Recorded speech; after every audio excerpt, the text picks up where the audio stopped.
To get things started here, we're going to talk with Anthony Slater of The Athletic on the Warriors stuff, and we'll just talk a bunch about a bunch of different free agent things that are going on. But we start with the Warriors and the pursuit of Paul George, where I'll be honest with you, once I realized the Chris Paul contract become guaranteed for $30 million for 1 year, I just felt like the market for that transaction wasn't going to be all that appealing, even if you loved Kuminga. So take us through how close this actually was between the Clippers and Warriors, knowing the Warriors would give the fourth year to Paul George. Yeah, I mean, they were willing to give the max, I think, picks and pick swaps. And, I don't know that the full boat was on the board, but, draft capital along with, probably one young guy and bad salary, I guess you can call it. I mean, if you're saying Chris Paul at $30 million and one, it's expiring at least. That's probably the appeal of it. But, if the Wiggins contract was in there, and I know that was discussed, that's 3 years at about 84 total. And I think at the end of the day, Steph Curry, Draymond Green were involved. Ownership was involved. Like there was definitely an appeal from the Paul George side about a potential future with the Warriors. But it seems to me the Clippers at the end of the day said we'd literally rather have Paul George take his money off the books than add a trade package, because they had to kind of know by free agency that Paul George was kind of walking. So they basically chose that for second apron reasons. I think this is the first time we're really seeing the second apron really impact two teams here. And them just to decide, hey, I'd rather just, be free of the money than add bad salary and young guys and draft picks. How much of the Paul George pursuit was just raising the floor? And ultimately raising the ceiling too, but just looking at the situation going, we don't have a lot of flexibility. There's not really a lot that we can do to change who the third guy is if you're considering it Curry and Draymond. I guess I look at it, the pursuit of it, because I have my doubts about George, but totally understand it for Philadelphia. I think it makes all the sense in the world. But the reason he was even available is because of some of those doubts. I just wonder if Golden State looked at it as like, look, it's not perfect, but it definitely makes us better. Yeah, I mean, I think it's a little bit of a older version of what the Thunder did back in the day. When remember they lose Durant, and Durant was always the great, it's the greatest fit ever as a small forward. And then it's like, all right, they pivoted to Paul George, and you would watch those Westbrook Paul George teams like, oh, it's kind of like a 80% Kevin Durant. You can kind of see it if you squint. I think that's kind of what the Warriors were trying to do. Recreate what it used to be with Curry and this 6'8" small forward who could score it, shoot it, guard on both ends. Obviously. The contract probably wouldn't have aged that well, but there's an appetite from the front office to try, as hard as they can to compete in these, probably, I'd say the last two Steph Curry, Steve Kerr, Draymond Green years here. And Paul George would have done that. You mentioned raising the floor and the ceiling. You're right. I mean, what they've lacked most over the last couple of years is a number two next to Steph. Klay cannot be that anymore. Draymond isn't a two, particularly on the offensive end. He's and then. Like last year, Kuminga took the leap, and when Draymond came back from suspension, he almost was making the argument, like, we've found our number two. But I think we all know if you're trying to compete at the highest level, like Jonathan Kuminga is not ready. Maybe in 3-4 years, he could be a number two on a winning team. But, next season, no. You'd rather just have him as a young slashing piece. So it was I don't want to say a Hail Mary attempt at Paul George, but, it was probably unlikely, improbable, but I get why they did it.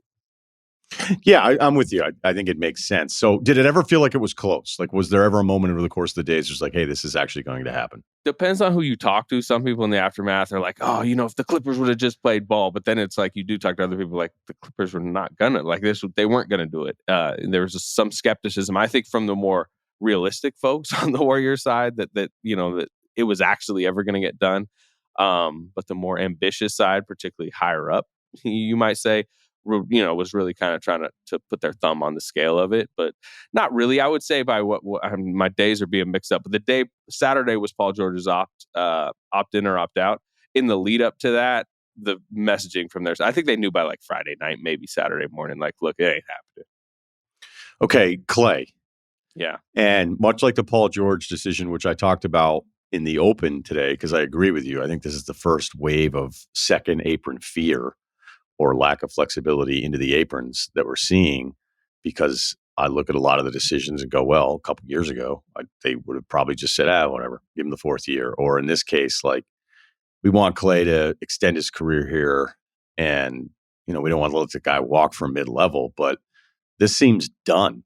What can you tell us? It's been done.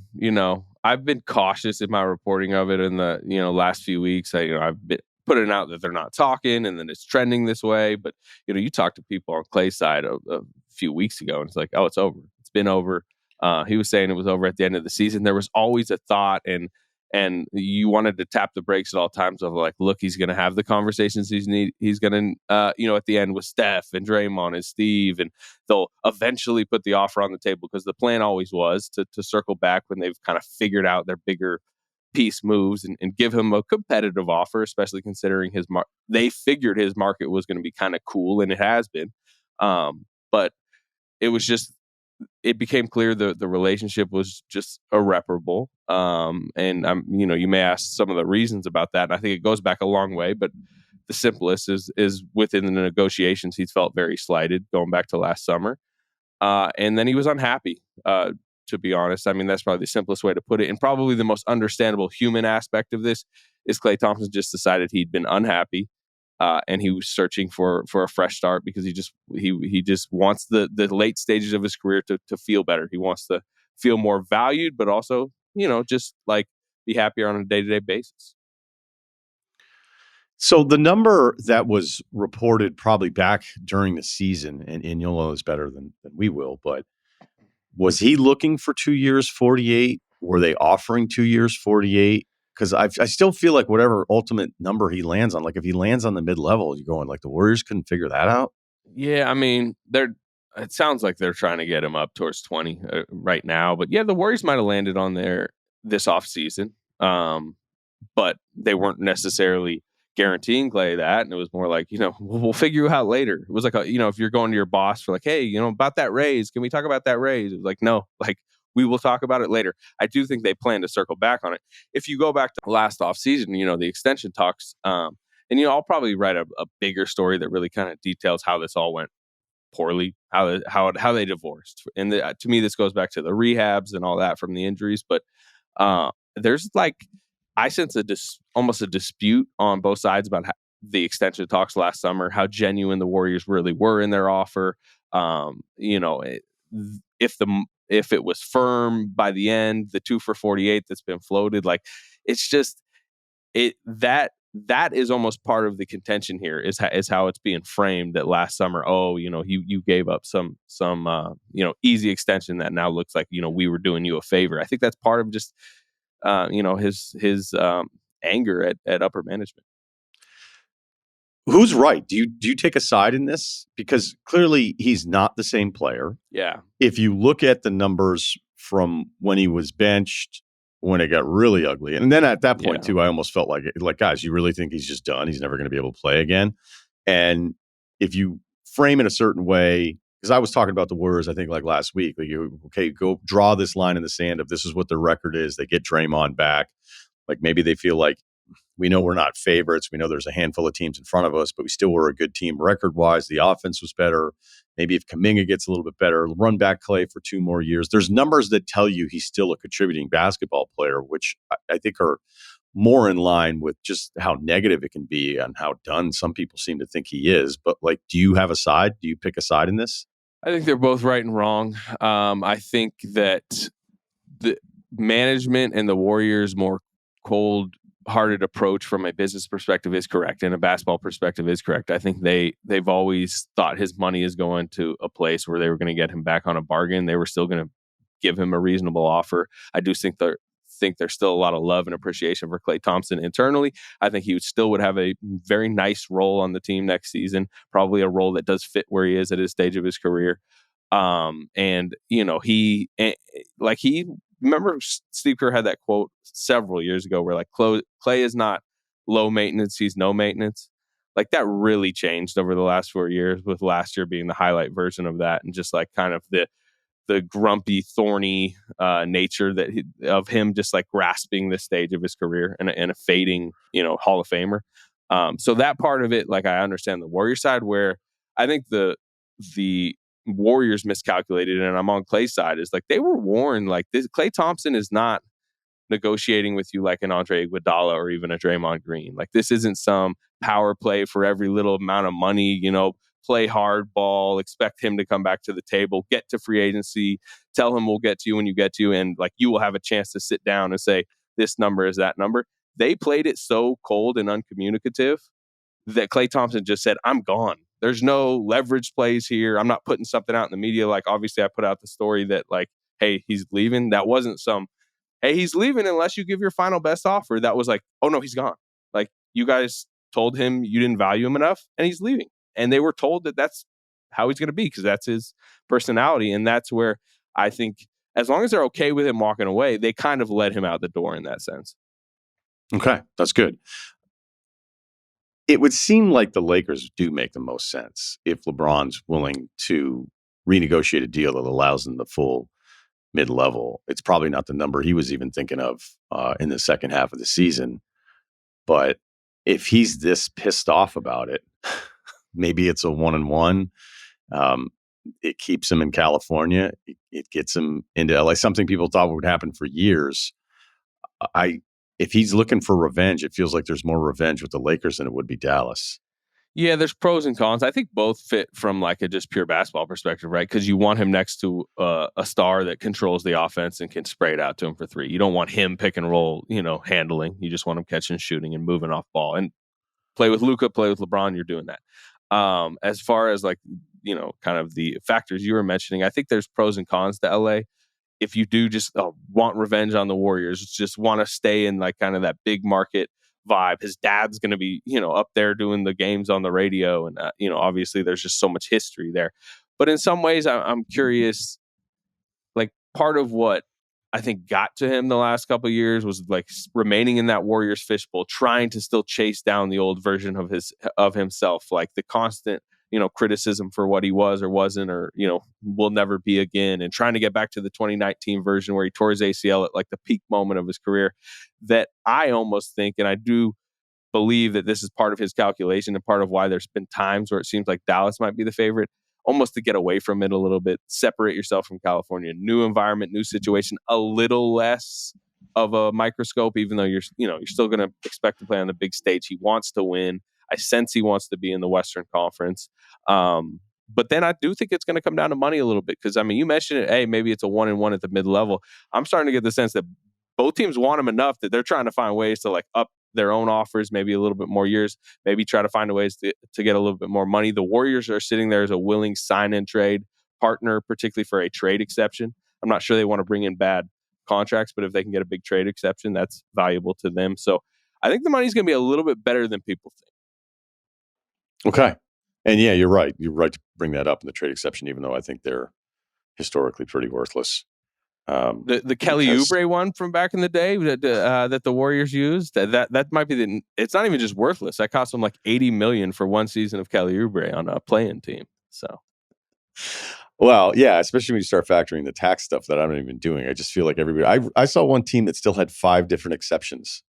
Well, the ones that are useless are the ones where you trade away a minimum guy and they're like, they got a $2.4 million trade exception. It's like, you don't need that. That's like a minimum. You just sign a guy on a minimum. The whole concept of it is, wow, we have this massive trade exception, say for $25 million. You're like, okay, so that means for you to use that, another team will not want the player that costs $25 million. So what player is someone that gets you excited? And I had something with Bobby Marks where we went through it where it's like, I think 75% of them expire without even being used. And on top of that, the significant ones, if you want to put a percentage on like what the significant trade exception transactions were that the team went, wow, this actually kind of worked out. Personally, it's single digits. It's single digits percentage. It's such a small. He sent me every single trade exception for like a 20-year stretch, and it was just hilarious. Bobby Marks getting a lot of love on the podcast today, which well deserved. So, all right, anyone else to think about though besides LA or Dallas for Klay? Yeah. It seems like it's trending that way. I thought Philly was like a potential cap space team if they whiffed on Paul George, but they didn't. So I think it's going LA, Dallas. Yeah, I think that's where you're at. If you're Philly today going, it would have gotten a little weird if Paul George had just gotten that 4th year with the Clippers. Anything else for the Warriors? Because now we start thinking about them as a team where you go, okay, like still the best version of it. What is it? It means that Podziemski, Jackson Davis, Kuminga, I don't even know if we can put Moody in that group of like, what do you expect the next level of development? I still think with Steph and Draymond, if Draymond has a less chaotic season, it's still a team that's in the mix of the playoffs in the West, but nobody's going to be picking them to come out unless there's some other thing. Is there anything else that's worth talking about? I mean, they're trying, like Chris Haynes, I know, reported the Zach LaVine for Chris Paul and Wiggins offer that Chicago put on the table before they cut Chris Paul. And I mean, they basically decided, hey, Andrew Wiggins at 3 for 84 is still better value than Zach LaVine at 3 for 138, which I would tend to agree with. I don't know where you would be on that I argument. completely agree. Yeah. Yeah. Which, I think a lot of people were like, what? You just let Chris Paul walk and, didn't take Zach LaVine? It's just like, it's a risky move. Zach LaVine played 25 games last year. And then, I do think Lauri Markkanen has been a guy that's interested in them for a while. I have not thought they've had the capital or the trade package to get him, partly because I've thought, man, Oklahoma City, if they just really went full boat, Lauri Markkanen, like they could blow the Jazz away. Well, I mean, that's not where OKC's going at this point. I mean, we saw what they've done in free agency. So, I think they're legitimately in the mix for Markkanen. And if that happens, then I think we can recalculate, where they are. But if they're not able to pull something like that off, then you're just talking about, as you mentioned, like banking on internal development and Pajemski starting and, Kuminga's your second best scorer and you're a playing team. I mean, and again, you could make a swing at the deadline. Maybe there is better growth than you think, but I mean, your ceiling's probably like 5-6 seed, first round threat. 5 or 6 would probably be good. Ceiling. Yeah. Yeah. I know. What do you think about Markkanen in there? Well, I think it has a lot to do with what's available to you. And knowing that you're not going to be able to reinvent yourself all over again with Steph still playing this well. And I would expect Steph to age well. So you are not in a position to go, hey, Steph, do you mind if we take a step back? Like you can't really do that. And I'm not even talking about tanking. There's no real chance for them to reset with Steph. So even if Markkanen isn't perfect, I don't know. I might even rather have Markkanen at this stage than Paul George, just because of the playing history of the two. It's just more of an age thing and availability thing, and betting on Paul George's health the next 4 years. So yeah, I'm all for it because I think they're extremely limited in what their options are, and I think they have to try to figure out anything that improves their floor ceiling. Here we're using the same terms again, while Steph is still there. Yeah, and Markkanen is easier to trade for because he's only making $18 million next year. Now, obviously, you got to extend him big, but you're comfortable with that. 27 years old. And the other thing that I think is will help the Warriors in this is, in my opinion, their trades package, and they've been protective of their picks. They now only owe one future top 20 protected in 2030. They're becoming a pretty appealing pick package if you say unprotected and pick swaps into 2029, 2030, 2031, because I mean, it doesn't seem like they're heading in a great direction, over the next several seasons. So, if you're deciding between X pick package and the Warriors, like they're among, I think, one of the most appealing at this point. Yeah, I totally agree. I think it's why those Suns picks are really valuable and why Houston was willing to give up stuff. But Bill and I had already talked about that, and like all of that stuff was connected because it wasn't like you were getting the full tanking picks unless you were doing that so they could do the Bridges deal. But those Phoenix picks are exciting. That's why I think the Lakers, maybe they wait into February, because if you start projecting the same way you are with the Warriors, like 27 and 29 post LeBron AD 3, 4, 5 years from now, although the Lakers usually have a history of figuring some stuff out a little bit better than some other teams do just because of the destination. But you're right. I think those picks, especially somebody like Ainge and Zanuck, who you would feel like are totally comfortable, where there's other GMs, I'm not sure they would do that move going, I don't even know if I'm going to be around for some of those picks. But it still feels like the GMs do those deals more often than not for the benefit of the team long term, whether or not they think they'll be there. They also get the reputation boost, right? Of like, oh, well, what a haul. Even like Sean Marks, who's had quite a rocky 10 years or whatever, like when he gets 5 first rounders from Mikal Bridges, like I would say that was like kind of a reputation boost moment for him, right? I mean, the next 2 days were like, what a move, Sean Marks. Like, a haul. And even if you are not there to make the picks, like people view it as a good GM move. Yeah, I need to go back because we're pretty deep into some of these bigger multi first rounder trades. I just need to go back and be like, okay, did you realize that it ended up being this, this, and this? So it's an awesome headline, and it's always something that other GMs get kind of frustrated with, the perception of other GMs of how we're like, all this guy does is like just trade for all these picks, and then nobody pays attention to like whether or not he nails on all the picks. But there's still a lot of picks due for some of these guys. Okay, this is back to the Steph thing that we didn't really talk about. Will he ever have a moment where you think he'd go, hey, I think he's the best teammate in modern basketball, because you don't deal with all the bullshit that you deal with so many other superstars or other guys that are at his level. So it may just not even be in his personality. And I know that they would love to have this be kind of a Kobe-like run for him. But when he's still this good, if it's a disastrous year and it doesn't seem like they have a plan for anything going into, say, 25, 26, this thing that I'm hinting at, do you think that could ever take place? Would he request a trade, basically? Or would it be like a Kevin Garnett deal where it's Garnett wanted out for a little while but didn't want to be the guy, and then they basically did it in the nicest way possible. Yeah, which was quietly a long time ago. Yeah, I don't think so. I think you mentioned like the Warriors wanting it to be a Kobe-like run. Steph does. I think Steph like really values what he is to the Bay Area and what his career will mean if, it's like I go to Mavericks games and Dirk Nowitzki's sitting over there courtside, and the Warriors actually played the Mavericks on like Dirk Nowitzki retirement night, where they like the entire arena stayed afterwards and like did a whole ceremony concert for Dirk Nowitzki, basically. And to be fair, the Warriors probably would still do that. They would, but I remember Steph sitting there watching it. The Warriors were when they retired 8 and 24 for Kobe.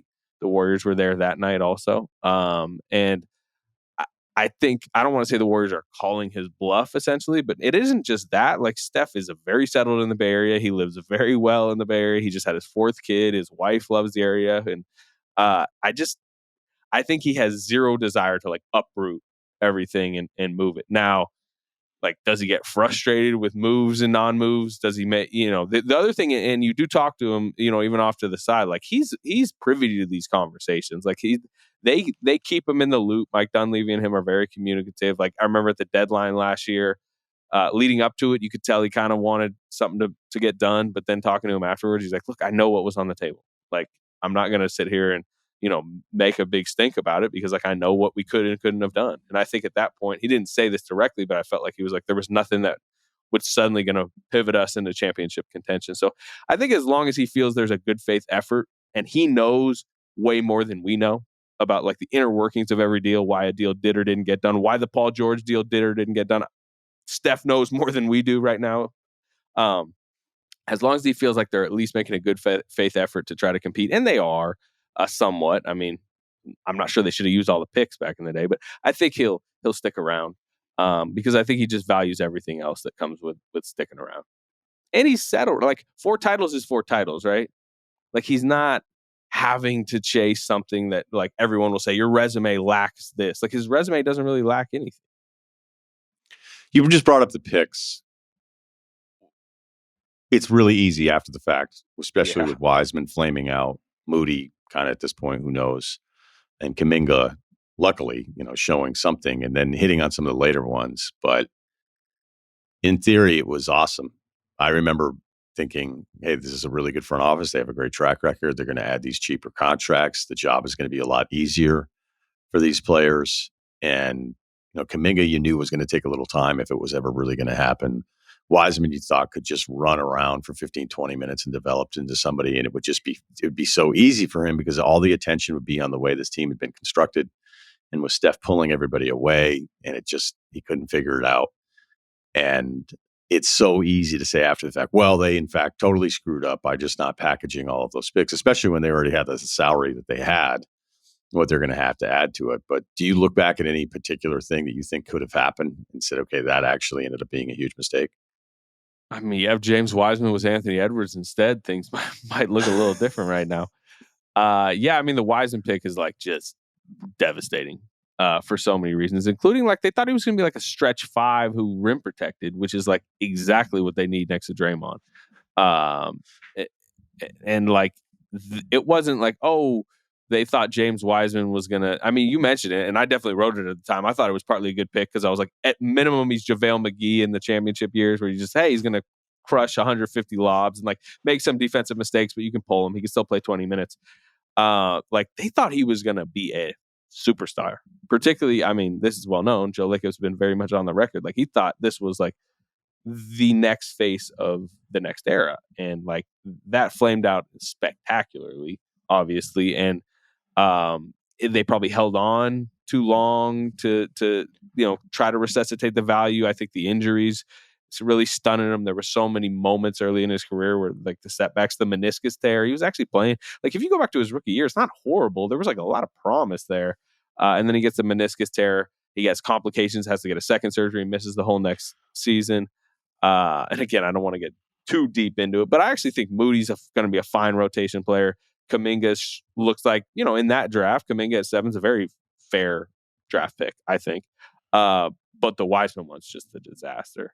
And again, Edwards had gone at 1, so you can't really say, oh, what if they had Edwards? But, and I'm not sure LaMelo he probably would have just been Jordan Poole 2.0 for this team, to be honest.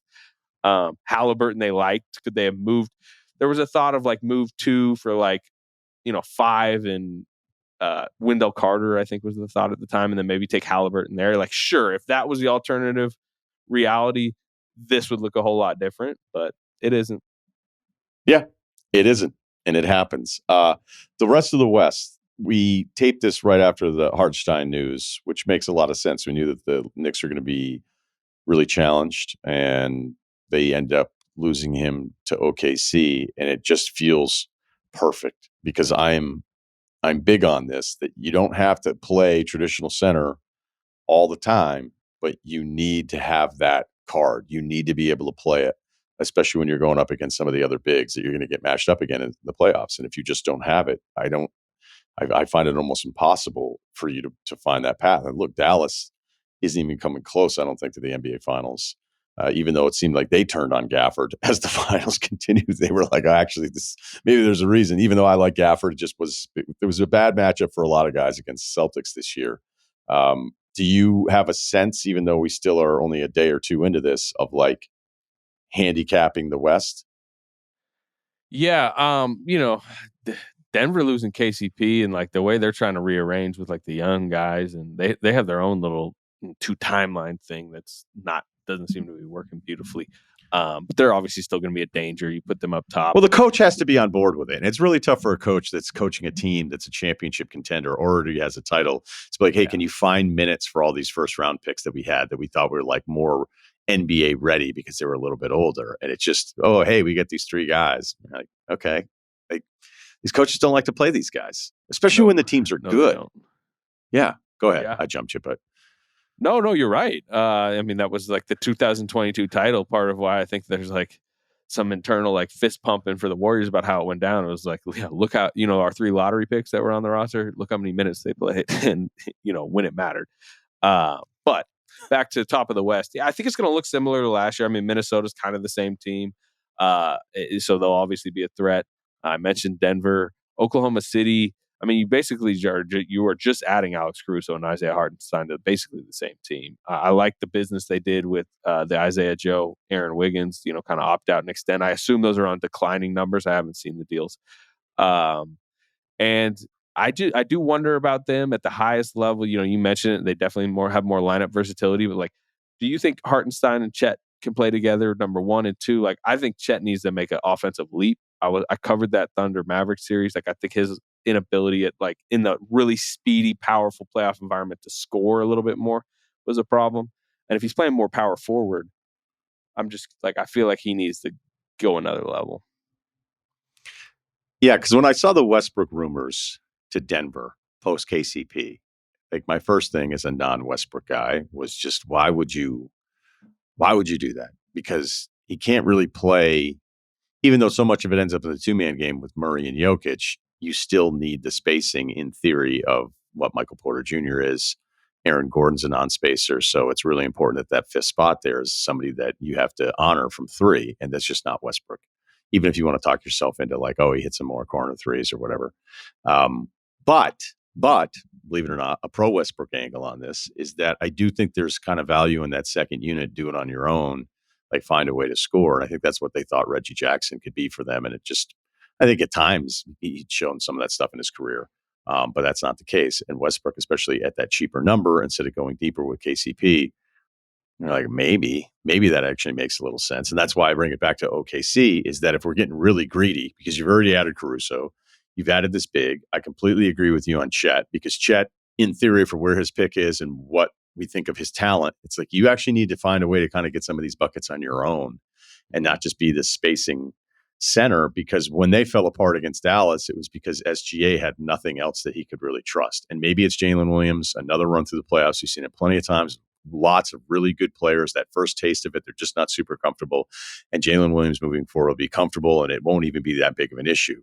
But if I'm getting really greedy about the Thunder, as much as I like Caruso and Hartenstein, it's like, okay, the one little thing, the one little extra thing is maybe that second unit lead scorer. And maybe that ends up being Wallace. Maybe it ends up being one of these different draft picks. I do think that's why Minnesota, with all the restrictions where their money's going, being like, hey, let's just trade this pick now for Dillingham because we value him and we like him a lot. And if he can do the stuff that he did in college in the NBA, where he can just have the ball in his hands and he's a bit of a problem, and it's even with the second unit, or it's somebody that's taking some attention away from Anthony Edwards, I do think that's a really valuable piece there. And maybe Oklahoma City already has it on their roster, but I thought it was glaring in that series when they didn't have it. Yeah, I mean, it was like, he's not that type of player, but that's kind of what Josh Giddey was like. They were kind of hoping he would transition into, right, this, at least the leader playmaker of the second unit, the guy that would create. When SGA was out, he was so good offensively that it maybe gave you some hope that he was initiating more of his own offense. So keep going. But yeah, I mean, he could never really like scale down to that smaller size role. I don't think it ever fit him. I don't think I think it kind of took away from how hard he played at times. And then you add the playoff environment there, and he's kind of, I don't want to say loafing around, but I just think the speed he was just playing at, and the smaller role, it didn't fit him. So, and then the other team we should mention up top in the West, Dallas, they're not done doing business, but they've now flipped. Derek Jones Jr. now becomes Najee Marshall. They're very in on Klay. If they get Klay and you have a Najee Marshall in there instead of Derek Jones, like, that's a slightly upgraded core. Yeah, defensively, you got to give the nod to Derek Jones, but I love Najee Marshall. I think I had him on all sorts of teams. Like, if you could just add a little Najee Marshall, because I do think he can run your second unit, and he's a really versatile player with a lot of size. So if they end up with Klay and him post Derek Jones Jr. going to the Clippers, that's an upgrade, not just because it's the two guys. Yeah, and I am very curious to watch this next stage of Klay's career, and if he's going to his new home, like, I'm about to show everybody, like, Klay Thompson's not dead, or is it like, hey, I'm gonna go like really find my next home and my next Ray Allen in Miami type role? It's knowing Klay, he's gonna have days where he thinks one thing and days where he thinks the other, and I'm particularly interested in days that the Golden State Warriors are on the other sideline, what his mindset entering the game is. But that's for another day. That first Klay and Draymond thing. Yeah. Is Draymond going to mess with him? I don't know. I mean, that seems disrespectful. Yeah. I mean, just not that many months ago, Draymond was jumping in to choke Rudy Gobert to get him off of Klay, in his estimation. So, yeah, there's too high level of a respect between those two for what it was. But I don't know, maybe. I'll be watching, but I don't know that I'd want to see that. The last thing I'd say on Klay, though, I don't know if he's going to like the lake boat deal as much as the ocean thing. He'll deal with it. Although you could argue in LA, boating isn't nearly as exciting as the Bay Area. Well, yeah, I will say where I think you're right is like the lake boating is more like, hey, we're partying, we're wakeboarding. Whereas like Klay, like legitimately like likes to fish, likes to go in like cold water, like Bodega Bay, go across and do like cold water boating. So I agree with you that he won't necessarily love it as much, but that's why it's good being an NBA player. You have 2 off days, like fly home, get some boating in and fly back. You can do that. Yeah, look, he's got the rest of his life to vote if he really, really cares about it. Anthony, always good stuff. Thanks, man. You could read his work on The Athletic, Anthony Slater.